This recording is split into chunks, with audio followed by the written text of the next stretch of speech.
नाज़रीन अस्सलामु अलैकुम व रहमतुल्लाहि व बरकातुहू। सीधी बात के रूबरू प्रोग्राम में आपका इस्तकबाल है। मैं अंसार अजीज़ नदवी, जैसा कि आप लोग जानते हैं, और मैं इस वक्त हमारे एक साथी और हमारे शहर भटकल के एक मशहूर बल्कि उभरते हुए नौजवान तालीमी लियाकत में भी हो या दीगर चीज़ों में और फलाही और समाजी खिदमत में जो बढ़ चढ़ कर हिस्सा भी लेते हैं, मौलाना तैमूर नदवी साहब मेरे साथ इस वक्त स्टूडियो में हाजिर हैं।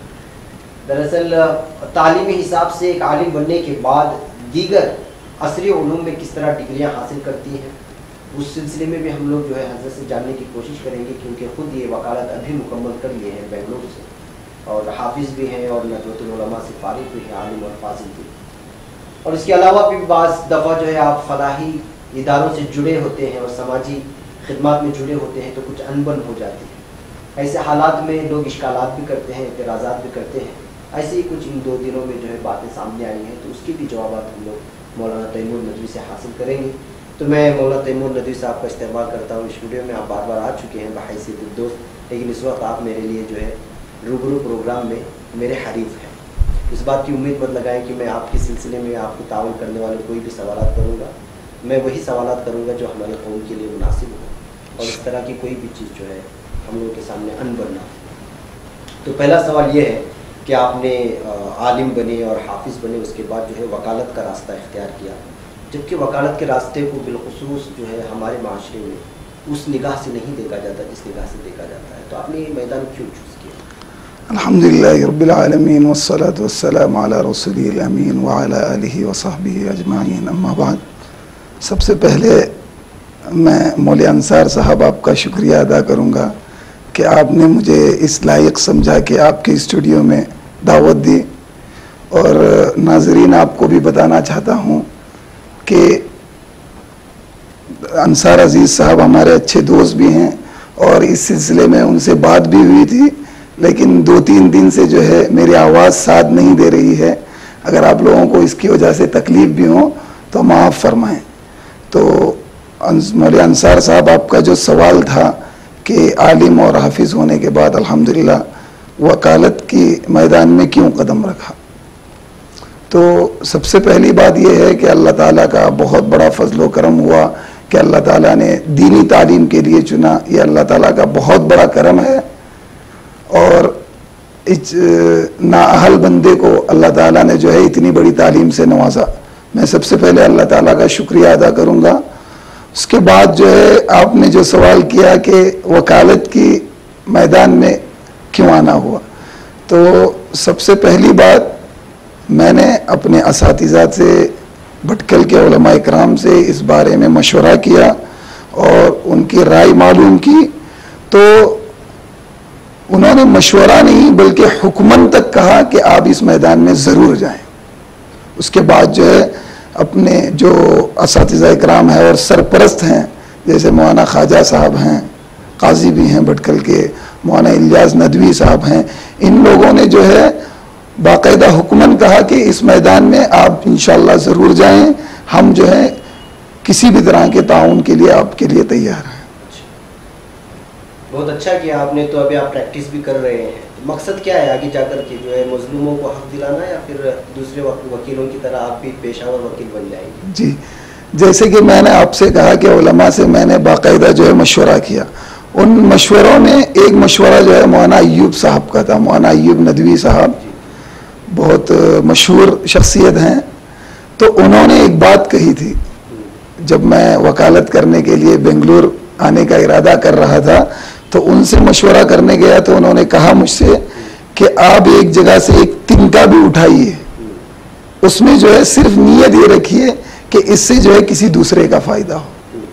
तो इंशाअल्लाह मेरी नीयत भी वही है कि जो भी हो, किसी मैदान में हो, किसी तरफ जाना हो, इंशाअल्लाह कोशिश ये होगी कि मुझसे दूसरों को ज़रूर फ़ायदा हो। इंशाअल्लाह ज़रूर फ़ायदा होगा। और आप तो बड़े सलाहियतमंद हैं, और आपकी तालिब इल्म के ज़माने में भी आप जो है बड़े जाने पहचाने और अव्वल मकाम हासिल करते थे। अल्लाह ताला करे आपका मैदान, आप इस मैदान में भी आगे बढ़ें और यहाँ पे कौम व मिल्लत की आप जो है खिदमत करें। मेरा दूसरा सवाल ये है, आप शहर भटकल में अक्सर वो मामला जो है निडराना होते हैं, बाज़ दफ़ा जो है कौम को बहुत ही ज़्यादा सपोर्ट की ज़रूरत होती है, उस मौके पर आगे रहते हैं। लेकिन इधर कुछ दिनों से आप पर जो है कुछ एतराज़ात और इल्ज़ाम लग रहे हैं कि जो है आपने मजलिस इस्लाह तंज़ीम में जाकर के हंगामा किया। क्यों हंगामा किया आपने? पहले जो आपने ये बात कही कि मैं इस तरह के मामलात में आगे रहता हूँ, पता नहीं सही इस वक्त जो है मैं इसका फैसला नहीं कर सकता कि क्या सही है क्या गलत है, लेकिन ये अल्लाह ताला की तरफ से एहसान है कि अल्लाह ताला हमसे खिदमत ले कौम और मिल्लत का, वरना जो है मैं किसी तरह का हल नहीं हूँ इस सिलसिले में। और मेरी बिल्कुल इब्तिदाई ज़िंदगी है इस मामलात में, मैं कोई पॉलिटिकल आदमी नहीं हूँ कि मेरे साथ जो है पॉलिटिक्स खेली जाए, न मुझसे कोई फ़ायदा होने का चांस है न कोई नुकसान होने का। लेकिन फिर भी जो है आपने जो सवाल किया तंजीम के सिलसिले में, मेरे चंद हमदर्द जिसमें आप भी शामिल हैं, मुझसे कहा भी कि इस तरह के मामलात में एक आलिम और हाफिज होने के नाते आपको नहीं जाना चाहिए था। और किसी तरह का मुझे शक भी नहीं है इस सिलसिले में, उनकी हमदर्दी के सिलसिले में। बाकी चंद लोग हर जगह होते हैं, वो जो है आपको छेड़ने के लिए आपकी हसद की वजह से इस तरह के सवालात करते हैं, और मुझे इस तरह से कभी शक भी नहीं हुआ क्योंकि मैंने अभी कुछ काम किया ही नहीं है मुझसे हसद होने के लिए। तो तंजीम का जहां तक मामला है, मैं आपको चंद बातें बिल्कुल साफ तौर पर कहना चाहूँगा कि तंजीम में मैं गया था। तंजीम में लोगों का ये कहना है कि एक ग्रुप जो है बिल्कुल बदअखलाकी, अखलाकाना तौर पर नहीं बल्कि बिल्कुल गलत तरीके से तंजीम के अंदर घुसे और इस तरह का मामला हुआ जो तमाम लोगों को पता है। जहाँ तक मेरा जाना है, सवाल जो है मुझसे किया जा रहा है कि आप क्यों गए। मैं खुदा को हाजिर नाजिर समझकर आपसे ये बात कह रहा हूँ कि न मुझे किसी का फ़ोन आया था, न मैं किसी की साजिश का हिस्सा हुआ हूँ, न किसी के बुलाने पर वहाँ गया हूँ। मैं खुद वहाँ से चूंकि मेरे घर का रास्ता पड़ता है, मैंने देखा कि चंद लोग जमा हैं, मैंने सोचा कि मैं भी देख आऊँ क्या हो रहा है। मैं अंदर गया और पता नहीं रद्द अमल के तौर पर हुआ, चंद लोगों को तकलीफ हो रही थी, इस तरह का मामला हुआ। जो भी मामला हुआ, उलमा भटकल के उलमा से लेकर आम आदमी ने तक कहा कि अखलाकी एतबार से ये मामला सही नहीं हुआ। और मैं खुद भी कह रहा हूँ कि ये मामला जिस तरीके से हुआ वो सही नहीं हुआ। लेकिन हम लोगों को सोचना यह है कि मामला सही हुआ गलत हुआ, लेकिन उस जो तरीका हुआ वो सही हुआ गलत हुआ, लेकिन मामला सही हुआ गलत हुआ, ये लोगों की राय इस सिलसिले में क्या है। नंबर एक, सबसे पहली बात मैं आपको साफ कर देना चाहता हूं, आपके कल के इंटरव्यू में जो है इनायतुल्लाह शाहबंदरी साहब, मैं उनकी बहुत इज्जत भी करता हूं, मेरे बहुत अच्छे दोस्त भी हैं। उन्होंने कहा कि मैंने जो है सदर के सामने इस्तीफानामा पेश किया। ये सरासर झूठ बात है। ये बात जो है उनकी मुंह के अलावा किसी से अब तक निकली ही नहीं है। लोगों को पता ही नहीं है कि उनको भी इस्तीफा दिया गया था। मुजम्मिल काजिया साहब ने एक लेटर लिखा है इस्तीफा के बाद, जो व्हाट्सएप में जी, उसमें एक लफ्ज आपके साथ ये लिखा हुआ है कि तैमूर ने जो है एक कागज लाया और उस पर जो है कुछ लिखा और कहा कि जो है आप इस पर सिग्नेचर करें। जी, आपने भी उसको गलत सुना। अच्छा। इनायतुल्लाह साहब के इंटरव्यू में आप खुद देखिए कि उन्होंने कहा कि मैंने सदर साहब को इस्तीफानामा दे दिया। इस्तीफानामा सदर साहब को किसी ने भी नहीं दिया, सबसे पहली बात ये। अच्छा। दूसरी बात जो है, सदर साहब ने जो लिखा वो भी आपने सही नहीं पढ़ा होगा, पता नहीं, आप गलती होगी। उन्होंने लिखा है कि मैंने जो है इनायतुल्लाह साहब को लिखने पर मजबूर किया या मैंने लिख के दे दिया, इस तरह के अल्फाज है। तो इस बात को मैं वाज़ेह करना चाहता हूं कि इनायतुल्लाह साहब को चंद लोगों ने पेन और पेपर दे दिया। अच्छा। मैंने नहीं दिया, सबसे पहली बात। दूसरी बात जो है, उन्होंने मुझसे खुद कहा, अच्छा, तैमूर साहब आप लिख के दे दीजिए, मैं सिग्नेचर करूंगा। मैंने 1 से 2 मरतबा मना भी किया। अच्छा। और ये बात जो है आप उनको पूछ भी सकते हैं, और मैंने फोन पर जो है इसकी तफसीलात मैंने उनसे पूछी भी, बताई भी, और उन्होंने माना भी। मेरे पास फोन टाइप भी है। अच्छा। ट्रू कॉलर में काजिया साहब ने कहा कि इनायतुल्लाह साहब से मैंने बात किया कि मैंने उनसे पूछा क्या मैंने आपको लेटर दिया था या मैंने आपको लिखने के लिए मजबूर किया था? क्या आपने मुझे नहीं कहा था आप लिखो? उन्होंने यहां तक कहा था कि इस्तीफानामा मेरे पास घर में तैयार है, मैं देने के लिए तैयार हूं। अच्छा। उसके बाद मुझसे कहा गया था कि आप लिखो, मैंने लिखा। आपकी कोई दुश्मनी है क्या इनायतुल्लाह साहब? बिल्कुल दूर दूर तक नहीं है, और इस तरह के सवालात से आप दुश्मनी पैदा भी मत कीजिए, इंशाल्लाह कभी होगी भी नहीं। क्लियर करना है जी, इसलिए कि इनायतुल्लाह साहब भी मेरे अपने हैं, जी, आप भी मेरे अपने हैं। मुझे आप दोनों के दिलों में जो कुदरतें हैं या आप दोनों की वजह से बास लोगों में जो कुदरतें पैदा हो रही है उसको दूर करना है। उसको मैं अभी आपको 2 मिनट में समझाता हूँ। सबसे पहली बात मैंने वाजे कर दिया कि इनायतुल्लाह साहब ने मुझे लिखने के लिए कहा था, मैंने लिखा। उन्होंने समझा कि मैं लिख के दे दूंगा 2 मिनट में, और मैंने लिखा।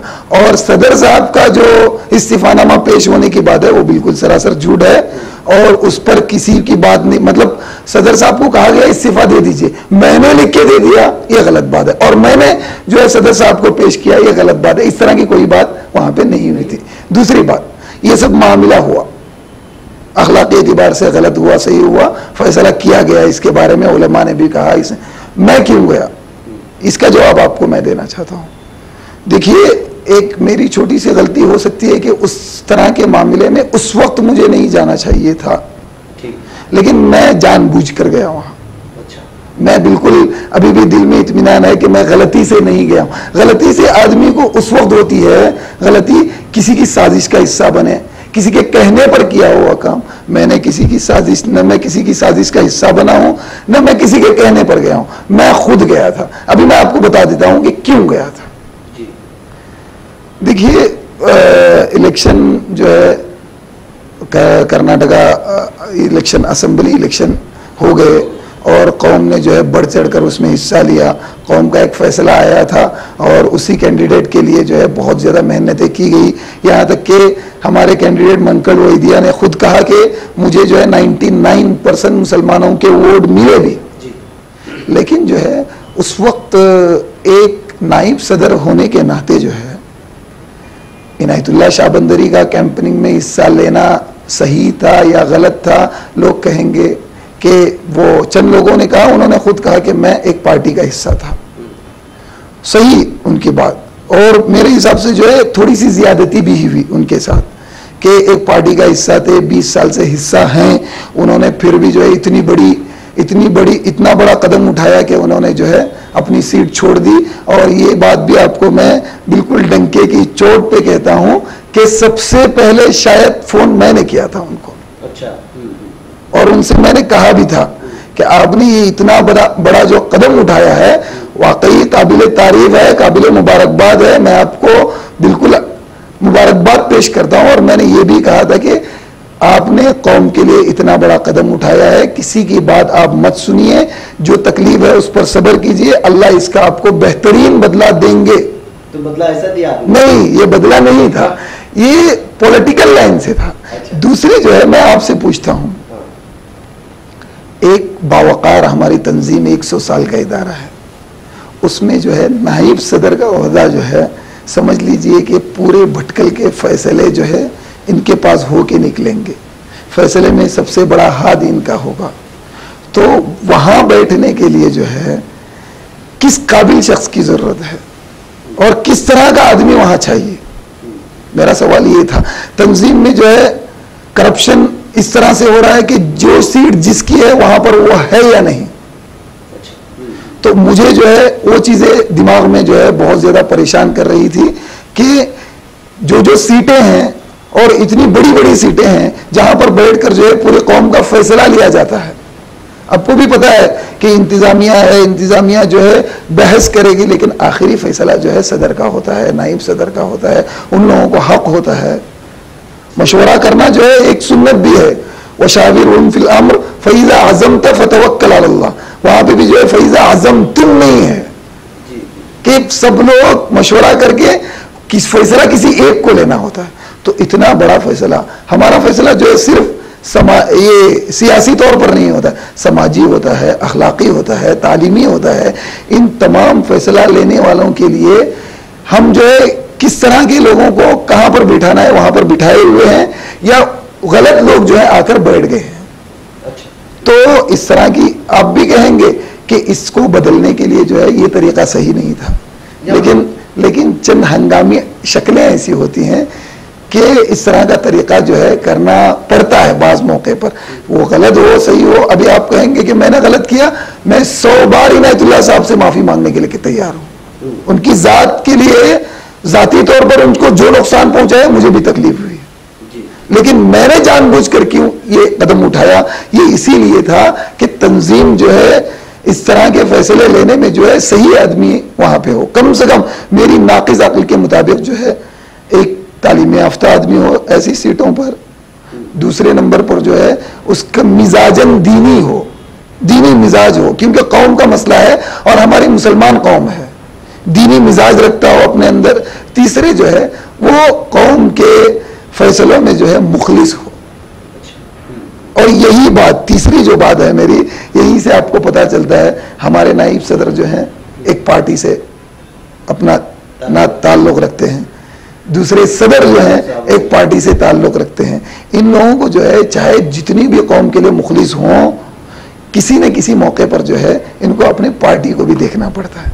और वो देखें, पॉलिटिक्स जो है, सियासी मैदान जो है हर किसी के लिए है। सियासी मैदान में कोई ऐसा शख्स आया ही नहीं है जो कौम और मिल्लत की भलाई करने के लिए आया हो। सही बात। उसमें चोर, डाकू, पॉलिटिशियन, इस तरह के लोग ये होते हैं। आप भी जाइए, उसमें जो है किसी का इम्तियाज नहीं है कि ऐसे ही लोग आए, कोई क्वालिफिकेशन भी नहीं है। थोड़े दिन पहले सुनने में आया था कि 8वीं पास भी नहीं हुआ है, वो एमएलए कैंडिडेट है जी। लेकिन कौम के लिए जो है मुखलिसाना कोशिश की जरूरत है। आप मुखलिस रहें ये जरूरी है, वरना आप उस सेट पर मत जाइए।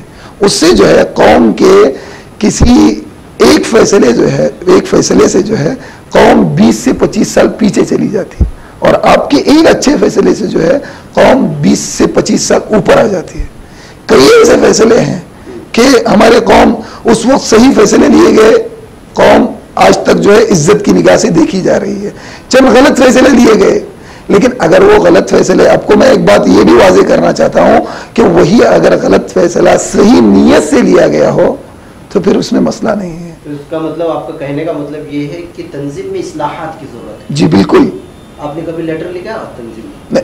उसी सिलसिले में मेरी ये पहली कोशिश थी और मैं गया। लेटर लिखना अलग जी, हंगामा करना अलग जी। सुनिए मेरी बात, एक प्रोसीजर के थ्रू जाना एक अलग बात है। मैं आपको एक पेपर पे लिख के दे सकता हूं, मैं लेटर लिखूंगा, मैं जो है प्रोसीजर के थ्रू जाऊंगा और मैं हर मुमकिन कोशिश करूंगा, और मैं फिर उसके बाद आपको लिख के दे देता हूं कि तकरीबन मुझे इसमें 25 साल लग जाएंगे और कभी रद्द बदल होगा ही नहीं। हंगामी सूरतें ऐसी होती हैं कि हंगामी सूरतों में जो है कुछ ना कुछ जो है लोग बेदार हो जाते हैं, चाहे वो गलत हो सही हो, फैसले ले लेते हैं। आप एक सवाल मुझसे ये भी कर सकते हैं कि फैसले लेने के लिए आपको यही तरीका मिला, अखलाकी तौर पर जो है एक आलिम होने के नाते आप इतना गिर सकते हैं। मैं आपको बता देता हूं इस तरह के फैसले लिए गए हैं, तो उस वक्त क्यों लिए गए आपको मैं एक मिसाल देके बता देता हूं। कल तंजीम को 2-3 दिन पहले मैं जब तंजीम में गया, हनीफ शबाब के बारे में पूछा गया, सदर साहब ने अपनी सीट से, सदारती सीट से जो है बबांगे दोहल या अल्फाज कह दिए कि उस वक्त गलत फैसला लिया गया था हनीफ शबाब के सिलसिले में, जब हम लोगों ने मिसाल दी हनीफ शबाब की। तो मैं पूछना चाहता हूं कि क्या उनकी अपनी कोई इज्जत नहीं है अपने पास? आपने गलत फैसला ले लिया, कभी आपने माफीनामा लिखा उनको? क्यों इसकी जरूरत नहीं समझी? उनकी अपनी इज्जत नहीं है, क्यों उनकी इज्जत उछाली गई? गलत फैसला लिया गया तो मैं आज भी अपील करता हूं कि उनसे माफी मांगी जाए। हर आदमी की अपनी इज्जत खुद के पास जरूर रहती है, चाहे लोग उसकी इज्जत करें या ना करें। तो उनकी इज्जत का क्या होगा अगर वो गलत फैसला था? तो ये मसला तो सेम टू सेम ऐसे ही हो गया जैसे जो है आज कर्नाटक इलेक्शन, कर्नाटक के हालात चल रहे हैं। हिंदू कांग्रेस कह रही है कि वो मेघालय और इसमें जो है गोवा में जो है सेम पोजीशन था, उस वक्त जो है ये फैसला लिया गया। आज चंद पॉलिटिकल रहनुमा कह रहे हैं कि वो गलत फैसला था। तो ये गलत फैसला है, वो गलत फैसला है। गलत फैसला है तो गोवा और मेघालय उनको वापस दिया जाए। ये गलत फैसला, ये सही फैसला है तो कर्नाटक में इनकी हुकूमत चलने दी जाए। तो सेम टू सेम जो है तंजीम में भी इसी तरह का मसला हुआ है। कि हनीफ शबाब के साथ गलत फैसला हुआ है, उनके पास माफी मांगी जाए। सही फैसला हुआ है तो यहाँ पर जो है हम लोगों ने जो किया, चंद लोग जो होते हैं, अभी हनीफ शबाब का नाम, ये सारी चीजें लेने से गड़े मुर्दे वापस नहीं आएंगे? बिल्कुल नहीं, ये गड़े मुर्दे नहीं। एक आदमी की इज्जत जो है बचाना जो है, आपको खुद पता है कि दीनी फलसफे के एतबार से जो है कितना जरूरी है। उन पर जुल्म हुआ है तो बाकायदा उनके पास माफी मांगी जाए, शायद वो घुट घुट के मर रहे हो उस फैसले से पूरी जिंदगी उनको तकलीफ हो रही हो उससे। ये नहीं हो सकता, बिल्कुल हो सकता है। और हमको जो है गड़े मुर्दे अगर उखाड़ने के लिए जो है कोई सही फैसला करना हो तो वो सही है, गलत है आप खुद फैसला कर सकते हैं। हनीफ शबाब के साथ जो भी हुआ सो हुआ जी। अभी इनायतुल्लाह शाहबुद्दीन और इनके साथ ऐसे क्यों किया जी, वही फैसला। हनीफ शबाब एक बावकार शख्सियत हैं, उन्होंने कौम की खिदमत भी की है, एक तालीम याफ्ता, सुनिए, एक तालीम याफ्ता आदमी है। इनायतुल्लाह ने भी की है। इनायतुल्लाह को सर आंखों पर उनकी खिदमत, पॉलिटिकल लाइन से उनकी मदद की जाए। अगर उनके साथ ज्यादती हो तो मैं पर्सनल उनसे माफी मांगता भी हूँ, आपके इस जो है स्टूडियो से बाकायदा साफ तौर पर माफी मांगता हूँ। लेकिन आप जो है नाइब सदर के ओहदे पर रहते हुए आप जो है किसी पार्टी से जुड़े रहेंगे तो कौम का भला कभी नहीं होगा। तो कौम के लिए जो है उन्होंने मुजम्मिल काजिया साहब को भी बताया आपने कि जो है वो भी छोड़ देंगे खलास। जी, मुजम्मिल काजिया साहब का जो है मामला है, जहाँ तक मैंने जो है समझ लीजिए पूरे भटकल वालों से जहां तक मेरी इस्तिदाद थी राय मशवरा किया है अलग अलग तरीकों पर। हर आदमी का यही कहना होता है कि इनकी तालीम, इनकी जहानत अपनी जगह मुसल्लम। हम लोग जो है कभी फख्र है कि एक वकील हैं और जो है जज बने हैं, ये सब कुछ मुसल्लम। लेकिन किसी से आप पूछिए, बाकायदा जो है जाकर पूछिए कि कौम की खिदमत में इनका कितना हिस्सा रहा है। तो मैं इस सिलसिले में आपको जवाब देना भी नहीं चाहता। मैं जाती एतबार से माजी में अगर कौम की खिदमत में हिस्सा नहीं रहा है तो कम से कम वो तंजीम में तो बैठ देखिए माजी में जो है हिस्सा नहीं रहा है, आपने कहा फैसले जो है आपके जो है अमल पर जो है होते हैं, आपके कौल पर नहीं होते। अगर आप कहेंगे मैं आज से करूंगा, आपको 50 साल 30 साल 25 साल मौका दिया, आपने उस वक्त नहीं किया, आप अभी कह रहे हैं कि मैं आज से करूंगा। ये कभी माना गया है कहीं पे भी? तो उसके लिए जो है पहले जो आपका किरदार रहा है, आपने कौम की कितनी खिदमत की है, इस एतबार से कौम ने इस तरह के जो है लोगों के जहनों में जो है इस तरह की बात है। तो सदर और नाइब सदर, और दूसरी बात मुजम्मिल काजिया साहब, मैंने आपसे अभी भी कहा था कि मुजम्मिल काजिया साहब एक पार्टी से जुड़े हुए हैं। ये मुमकिन ही नहीं है कि आप जो है पूरे तौर पर जो है कौम की खिदमत कर पाए पार्टी को छोड़कर। या तो आपको पार्टी को रखना पड़ेगा या तो आपको कौम को रखना पड़ेगा। कौम के लिए मुखलिस उसी वक्त हो सकता है आदमी, वरना वो बेचारा वो मजबूर हो जाएगा। इंटरव्यू में भी कहे हैं कि जो है मेरे लिए पार्टी बाद में है और जो है कौम मुकद्दम है। कौम मुकद्दम है, मुकद्दम होने की वजह से उन्होंने जो विड्रॉ किया। देखिए कौम मुकद्दम है तो फिर आप कैंपेनिंग भी करना चाहिए था, आपको हिस्सा भी पूरा पूरा लेना चाहिए था। या फिर कौम मुकद्दम है तो आपको खुद समझना चाहिए था कि मेरा जो ये ओहदा है ये इस लायक नहीं है कि मैं फिर भी पार्टी से जुड़ा रहा हूं। आप एग्जीक्यूटिव मेंबर रहिए, आपको जो है कोई जबरदस्ती नहीं है, मजबूर नहीं कर सकते आपको पार्टी छोड़ने पर, आपकी अपनी जिंदगी है। लेकिन आप नाइब सदर के ओहदे पर होते हुए इस तरह से जो है फिर टकराव हो जाएगा, और ये बात सही नहीं है। नाइब सदर का ओहदा छोड़ दीजिए और फिर अपना एग्जीक्यूटिव मेंबर रहिए, कौम की खिदमत कीजिए। खिदमत करने के लिए मौलाना साहब किसी ओहदे की जरूरत नहीं है, ये आपको पता है।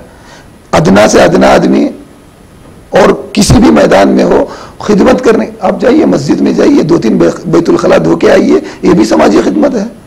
आपको न ओहदा है न आपको कोई जानता है, किसी भी तरह की जरूरत नहीं। और वैसे ही लोग खिदमत करते हैं। जो लोग ओहदों के पीछे रहेंगे तो साफ बात है कि ये जो खिदमत इनकी हो रही है उसमें वो मुखलिस नहीं है, वो ओहदों के लिए कर रहे हैं। मैंने 12 मंकल वहीदिया साहब के सिलसिले में जब बात आई कि बहुत काम करते हैं ये, मैंने एक मिसाल दी थी। आप रास्ते में जा रहे हैं, कांटे पड़े हुए हैं, आपने कांटों को हटा के आगे चल दिया तो लोग कहेंगे कि कितना अच्छा आदमी है, रास्तों से कांटे हटा रहा है इतना बड़ा आदमी। लेकिन आपने कांटे इसलिए हटाए थे कि मुझे न लग जाए। सही बात। तो ये ठीक है, सारी बातें बराबर है आपने, यानी आपका मतलब मैं ये निकाल रहा हूँ कि जो है तंजीम में कुछ इस्लाहात की जरूरत है और इस्लाहात लेटर लिखने से नहीं होंगे, आपको हंगामा करना होगा। नहीं, हंगामा इसके बाद मैं तो चाहता हूं कि तंजीम में बाहर ऐसे लोग आकर जो है इस तरह से हंगामा कभी न करें, लेकिन आप तंजीम में बैठकर जो है हंगामा के बगैर या हंगामे के साथ हनीफ शबाब जैसे मामला पे फैसला भी न लें, तो फैसला न लेने की एक ही वजह होगी कि आप उस तरह के जो है ओहदों पर सही आदमी आ जाएं। तो सही आदमी को भेजते क्यों नहीं है? देखिए ये गलतियां निकालना आसान है, उसका मुतबादिल क्या है? आपके पास मुतबादिल क्या है? मुतबादिल यही है कि हम कोशिश करें, और चंद लोगों का ये कहना है कि कोशिश करने के बावजूद फिर वैसे लोग आएंगे, तो ये इम्कान जो है नेगेटिव थिंकिंग है। आप कोशिश करते जाइए, फिर फैसले अल्लाह लेंगे, बेहतर अल्लाह करेंगे। मैं कभी भी एक मिसाल देता हूँ, टीपू सुल्तान शहीद हुए 1799 में, हिंदुस्तान आज़ाद हुआ है जाकर 150 साल बाद, और पहले मुजाहिद आज़ादी आज तक टीपू सुल्तान को ही कहा जा रहा है। एक छोटे से गांव से उन्होंने कोशिश की, मुखलिसाना कोशिश की। मैं भी कोशिश कर रहा हूं, मुझे पता नहीं मैं गलत कर रहा हूं सही कर रहा हूं, लेकिन मैं किसी की साजिश का हिस्सा नहीं हुआ हूं, किसी के बहकावे पे मैंने, जैसे आपने कहा कि मेरी हमदर्दी के तौर पर आपने कहा था, मैं किसी की साजिश का हिस्सा भी नहीं हुआ हूं। अल्लाह करे कि मैं हूं भी, और अल्लाह मेरी हिफाजत करे। इस तरह से मामला जो है, कुछ आप सही करने जाएंगे, चंद गलतियां आपसे हो ही जाएंगी।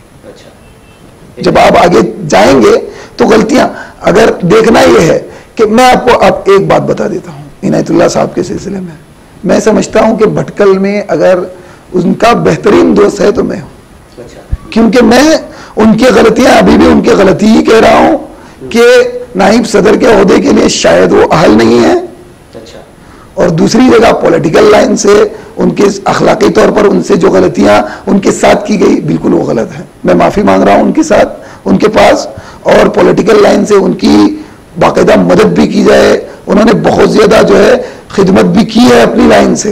एक ऐसे आदमी है कि बेंगलुरु में मैं रहूं और गिर जाऊं और इनायतुल्लाह साहब को फोन करूं, वो आ भी जाएंगे। लेकिन एक अपना पोजीशन होता है, अगर वो आएंगे, एक खिदमत अलग चीज है, लेकिन आपका पोजीशन है कि छोटी छोटी बातों में आप चले जाएं, तो उससे उसका उनका ओहदा भी आप दिल से जो है रखिए खिदमत, लेकिन उसका लेवल मेंटेन करके रखिए। ये है बस। तो इनायतुल्लाह साहब का मामला मैं आपको साफ कहता हूं, पॉलिटिकल लाइन से उनकी मदद की जाए। पॉलिटिकल लाइन में अच्छा आदमी आना जरूरी नहीं है, अच्छे आते ही नहीं है। क्या आप इनायतुल्लाह साहब को अच्छा आदमी नहीं बोल रहे? नहीं, मैं कह रहा हूं कि उसमें जो है ये मायार आप तलाशी मत कीजिए। अच्छा, कौन की सीट है, ओहदे सदर का होता है, उसमें जो है बाकायदा ये चीजें मैंने आपको 3 चीजें बता दी। उलमा और जो है जिम्मेदार लोग जो हैं उस तरह से और ज्यादा बता सकते हैं। नंबर 1 जो है तालीमी, आपकी तालीम याफ्ता होना। दूसरे जो है दीनी मिजाज का होना। नंबर 3, क्योंकि मुसलमान कौम है, हमारी कौम के लिए ये बहुत जरूरी है। तीसरी चीज जो है मुखलिस होना कौम के लिए। ये 3 चीजें मेरे हिसाब से बहुत ज्यादा जरूरी है। अच्छा ठीक है, तो मैं इंशाल्लाह हम लोग कोशिश करेंगे जो है तंजीम में इस्लाहात, जैसे आप बता रहे हैं कि इस्लाहात की ज़रूरत है, नौजवानों को भेजना चाहिए। मैं समझता हूँ कि नौजवान तबका जो उभर रहा है, नहीं, नौजवानों को तब भेजा जाएगा जब ये जो है पुराने लोग अपनी सीट छोड़ के देंगे। अरे एग्जीक्यूटिव मेंबर्स अगर हम लोगों की ज्यादा होंगे, अच्छे आप जैसे नौजवान जो शहर में रहते हैं, आप उनका एक टीम बनाइए, उनको बताइए कि आप एग्जीक्यूटिव मेंबर के लिए मेंबरशिप भरें। जब तादाद बड़ी होगी, वोटिंग होगी, तो जरूर वो हमारा आदमी चुन के आए, हमारा नहीं बल्कि कौम की खिदमत करने वाला। आपको खुद पता है कि हर इदारे में जो है आजकल जो है करप्शन और पॉलिटिक्स चलाई जा रही है। कोशिश ज़रूर की जाएगी, इंशाल्लाह कोशिश की भी जा रही है अपने तौर पर। हर आदमी कोशिश भी करे और जो है मुखलिसाना तौर पर कोशिश करे, उसकी जो है नताइज जो है खुद अल्लाह बेहतर से बेहतर निकालेंगे इंशाल्लाह ज़रूर। ठीक है, तो तंजीम की बात यहाँ रहने देते। एक सवाल मेरा आपसे पर्सनली है, पर्सनली का मतलब ये है कि जो है इससे हट करके मुनकर वैद्या को तंजीम ने सपोर्ट की, ठीक है ना? मुनकर वैद्या को सपोर्ट क्यों किया? इससे पहले उसका किरदार गलत था ना, कि जो है बात जगह कौम को बांटने की कोशिश हुई थी, खुद जो है लोगों ने उन पर इल्ज़ाम लगाया था पंचायत में और इस तरह। इसके बावजूद उसी पर ठप्पा क्यों लगाया? देखिए, मेरी राय जहाँ तक है, हम लोग जो है अगर किसी दूसरे को मुल्जिम ठहरा रहे हैं, तो मुझे जो है एक शेर याद आ रहा है इस पर तो इधर उधर की न बात कर, ये बता कि काफिला क्यों लुटा, मुझे रहजनों से गिला नहीं, तेरी रहबरी का सवाल है। मंकल वैद्य जो एक पॉलिटिशियन है, वो तोड़ने की, मारने की यही कोशिश करेंगे जीतने के लिए। लेकिन फैसला जो हुआ आज के हालात के एतबार से जो है, तंजीम का फैसला बेहतरीन से बेहतरीन फैसला था कि भगवा ताकतें न आए और उसको रोका जाए। लेकिन मैं आपसे पूछता हूं, आपसे सवाल कर रहा हूं, क्या ये फैसला नेक नियति से हुआ? क्या ये फैसला सोच समझकर हुआ, या फिर जो है फैसला मंकल वही दिया कि चंद चाहने वालों ने किया, या कांग्रेस पार्टी से जुड़े हुए चंद लोगों ने किया? मुझे जहां तक लगता है ये जो फैसला हुआ अच्छा हुआ, लेकिन फैसला होने के बावजूद जो है उसके पीछे नेक नियति नहीं रही और मुखलिसाना खिदमत नहीं हुई। मैं समझता हूं कि चंद लोग जो है मंकल वैद्या के जो है चेले रहे, उन्होंने पूरी कोशिश की फैसले की। 50% जो है ये फैसला उस वजह से हुआ। दूसरे 50% आला ओहदों पर बड़े बड़े लोग जो हैं कांग्रेस से जुड़े हुए हैं, जो उन लोगों ने कोशिश की कांग्रेस के हक में फैसला हो, और चंद लोगों ने मंकल वैद्या के हक में फैसला हो, चाहे मंकल वैद्या बीजेपी का आदमी हो, किसी का आदमी हो, उनसे उसको फायदा हुआ, मंकल वैद्या से चंद लोगों को फायदा हुआ। तो फैसला सही होने के बावजूद भी नताइज अच्छे नहीं हुए, क्योंकि इसके पीछे नीयत अच्छी नहीं थी। और दीनी फलसफा भी यही कहता है, क्योंकि हम लोग जो है मुसलमान हैं, दीनी फलसफे को सामने रखें। हदीस में है, काजी अगर कोई गलत फैसला भी उसके हाथ से हो जाए, लेकिन उनकी नीयत सही हो और सही समझ कर रहे हो, उनको एक सवाब मिलेगा। और वही फैसला वो बदनीयती से करें और सही भी हो जाए फैसला, फिर भी उनको अजाब है। तो इस एतबार से जो है मैं समझता हूं कि जो नेक नियति नहीं थी, बदनीयती थी पीछे, उसके नतीजे अल्लाह ने दिखा दिए। और फिर जो है अल्लाह हम सबकी हिफाजत करे। मैं खुश नहीं हूं इस फैसले से जो हुआ, लेकिन बहुत दुख हुआ कि हमारे कौम, एक मुसलमान कौम, नेक नियति से फैसला होने के बजाय जो है बदनीयति से चंद अपने मफाद के लिए कौम को डुबो रही है और लोग मर रहे हैं, कोई फर्क नहीं पड़ता।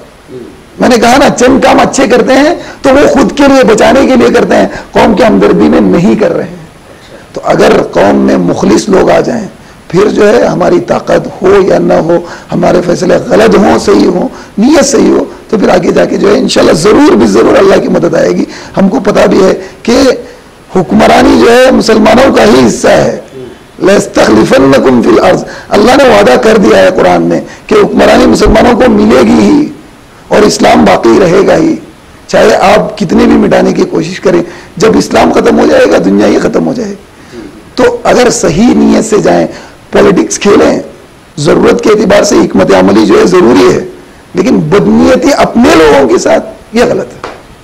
अच्छा, मैंने उस दिन सुना कि जो है जिस दिन आप जो कुछ हंगामा और तंजीम के फिर उसके दूसरे दिन भी कुछ हंगामा हो, कुछ छीना झपटी हुई, कुछ खींचातानी हो गई, सुना? आप भी थे वहाँ? मैं खुद था वहाँ पे। अच्छा। और ये सवाल आपने बहुत अच्छा सवाल किया। मैं चाहता था कि लोगों को इसके बारे में पता चले। अच्छा।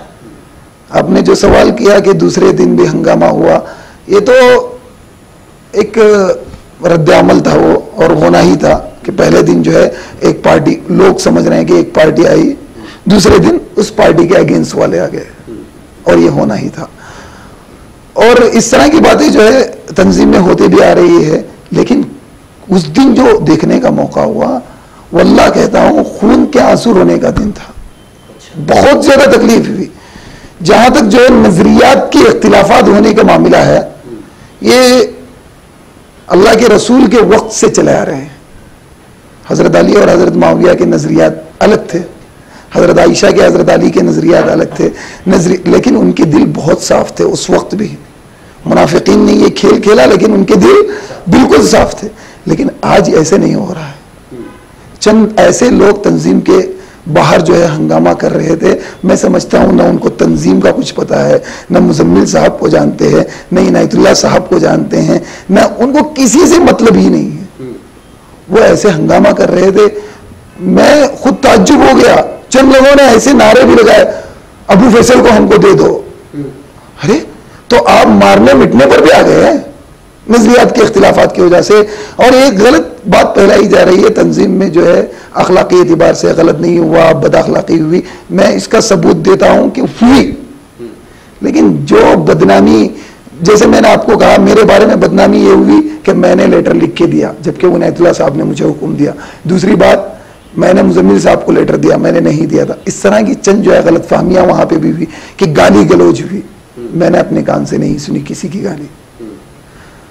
अखलाकी तौर पर गलत हुआ। दूसरी बात, उनको मारने के लिए गए, ये बिल्कुल गलत बात है, इस तरह का कोई मामला नहीं हुआ। हाँ, हंगामी तौर पर आपको पता है कि जब हंगामी तौर पर कोई भी मामला होता है तो ऐसे ही होता है कि लग रहा है कि मैं आपको मार दूंगा।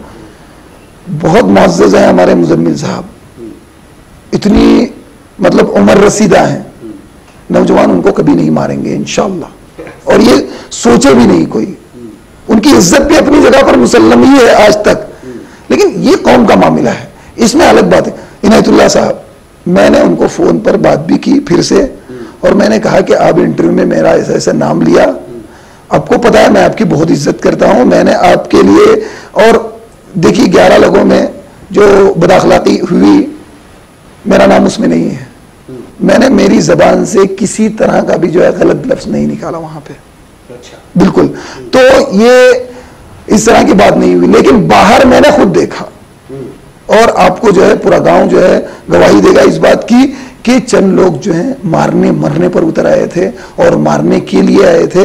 अल्लाह का करम हुआ, बहुत बड़ा एहसान हुआ कि अल्लाह ताला ने चंद लोगों को समझ दी। उसमें बहुत चंद लोग ऐसे बेचारे इतने बेहतरीन किरदार अंजाम दिया उस वक्त कि उन्होंने जो है मामले को रफा दिया।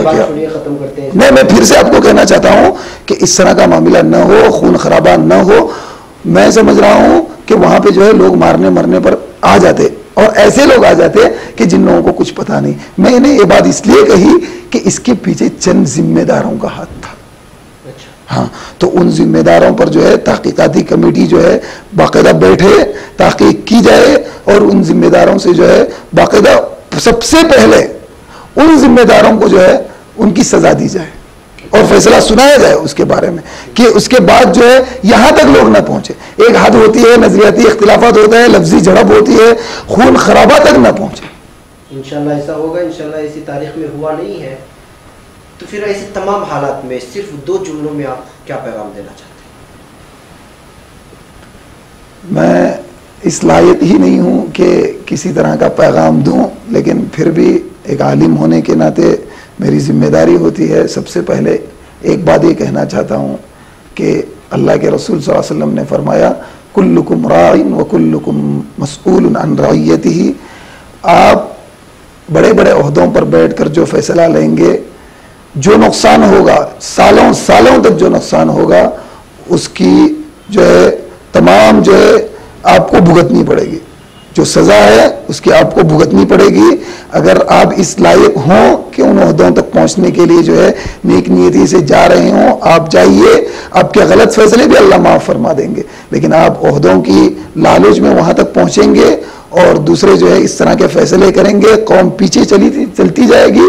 उसकी सजा जो है, अगर आपको थोड़ा भी खौफ है, डर है, तो फिर जो है आप उसकी सजा आपको भुगतनी पड़ेगी। एक दूसरी बात जो है, अल्लाह के रसूल सल्लल्लाहु अलैहि वसल्लम ने फरमाया कि अल मुस्तशार मुअतमन, आप मशवरा दो, सही मशवरा दो। तंजीम में, इंतजामिया में, आम लोगों में, अवाम में कोई भी आपसे मशवरा तलब करे, कोई भी बात पूछे, आप जो है ये दिमाग में रख के दें कि मुझे अमानतदारी के साथ जो है मशवरा देना है, और फिर मशवरा दें। अगर आप इस लायक नहीं है मशवरा देने के, तो आप किसी के साथ जो है किसी की साजिश का और किसी के बहकावे पर कोई बात आप न कहें। और तीसरी बात, रमज़ानुल मुबारक का महीना जो है अभी शुरू हुआ है। अल्लाह ताला से दुआ है कि अल्लाह ताला जो है हमारे कौम को इत्तिफाक और इत्तिहाद के साथ रखे, और सही फैसले अल्लाह ताला हमारी कौम को लेने की जो है तौफीक अता फरमाए। अगर हमारी कौम ये समझती है कि आपने गलत किया है, तो कौम से माफ़ी मांगेंगे? मैं एक बार नहीं, मैं 100 बार माफी मांगने के लिए तैयार हूँ। मेरी कोई हैसियत ही नहीं है। मैं आपको इनायतुल्लाह साहब से, मुजम्मिल साहब से भी मांग लीजिए। मुजम्मिल साहब से, इनायतुल्लाह साहब से यहाँ भी मांगता हूँ। अगर आप समझते हैं कि मेरी गलती है, मैं घर में जाकर हर दिन आपको 1 महीने तक माफी मांगने के लिए तैयार हूँ। लेकिन मेरी सिर्फ एक बात है कि कौम के लिए मुखलिस बन जाइए, सही फैसले लीजिए, इंशाल्लाह कौम का भला होगा। तो नाज़रीन, मेरा काम था यही कि जो है मौलाना तैमूर साहब मेरे बचपन के साथी है, बल्कि एक साथ हम लोग जामिया इस्लामिया से लेके हायर एजुकेशन तक भी जो हम लोग साथ रहे। मैं उनकी दिल का हाल जानता हूँ, इसलिए मेरे ज़रूरी था जब से जो है इनायतुल्लाह साहब ने मुझे एक यहाँ पे झटका दे दिया था कि आपके भी वो दोस्त हैं, तो इस वजह से मेरे दिल में बड़ा बोझ महसूस कर रहा था कि क्यों इस तरह का हो गया। मुझे लाजमी था कि कौम के सामने मैं तैमूर को लाता और उनसे आपसे रूबरू करा था, और अगर वाकई कौम ने इसको गलती मानती है तो फिर माफ़ी मांगने में कोई इससे जाता नहीं। आदमी छोटा नहीं होता है, बड़ा ही होता है। लिहाजा मैं समझता हूँ कि जो है मौलवी तैमूर की पूरी पैगामात आप तक पहुँचे होंगे, और जहाँ उन्होंने इस्लाहात का जो है मुतालबा आप लोगों से किया है, बज़ाहिर है कि मुझसे और तैमूर से तो कुछ नहीं होगा, पूरी कौम को उठ खड़ा होना होगा एक नए तर्ज में, एक नए अंदाज में, कि तंजीम को, जिस तंजीम को 100 साल से हमारे अकाबिरीन चलाते हुए आ रहे हैं, उसको देखभाल करते हुए आ रहे हैं, उसमें कुछ लोग ऐसे न घुस जाए कि जो है उसको जो है बर्बाद करके रख दे, क्योंकि ये हमारे आइंदा आने वाली नस्लों के लिए तोहफा भी है, सरमाया भी है, उनकी जायदाद है, उनकी विरासत है। उसको उसी अंदाज में हमको पहुँचाना है जैसे चलते आ रही है।